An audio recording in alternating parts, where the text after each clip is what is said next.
if you have a friend who's just suffered the devastating loss of a loved one, here's 5 things I want you to know right away.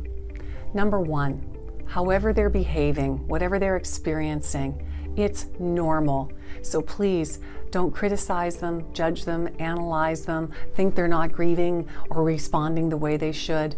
There's no right or wrong way to grieve, and people dealing with the same loss can behave completely differently. So just accept that whatever they are doing is normal and it's their way. Number 2, get comfortable being uncomfortable. Grief makes us really awkward because we're seeing people that we care about in such pain, and there's nothing we can do to fix it. And as soon as we can realize that there is nothing we can do to fix it, it's going to make us a little more comfortable with the situation, and it's going to take pressure off us because we're going to realize there's nothing we can say to make them feel better. And that leads me to number 3, which is say less, do more. What can you say to make them feel better? Nothing. So sometimes the best thing to say is, there are no words. I have no idea what to say. I feel so badly for you. This is terrible. My heart is breaking. I love them too.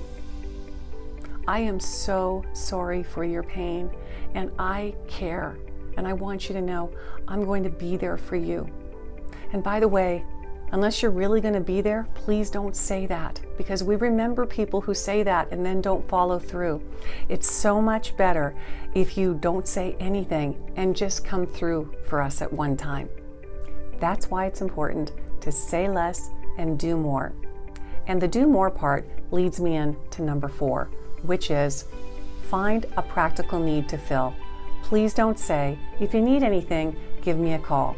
I know you mean it, but we're not going to call. Number 1, we don't even know what we need. And number 2, we don't want to impose upon you. So look at our situation and think about what you could do to help.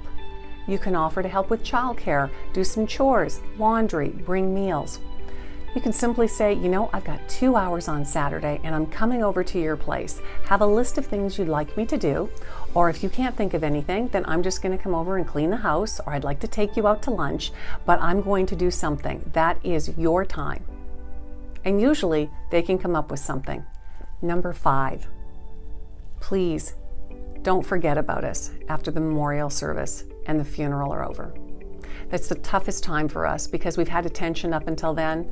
Everybody else goes back to their life, and we go back to our lives where a bomb has gone off, and we have to deal with the results of that. So this is going to be a tough time for you because you're busy, and it's going to take conscious effort to support us for the months and even the next year and longer. If you need some tips on how to do this, check out my book, When Their World Stops. It's all about how to help your grieving friend through the first year, and it's got lots of practical ideas. You can get it on Amazon and other online retailers. But if you just want to keep a calendar of reminders or notes to email them, text them, call them, you can do that.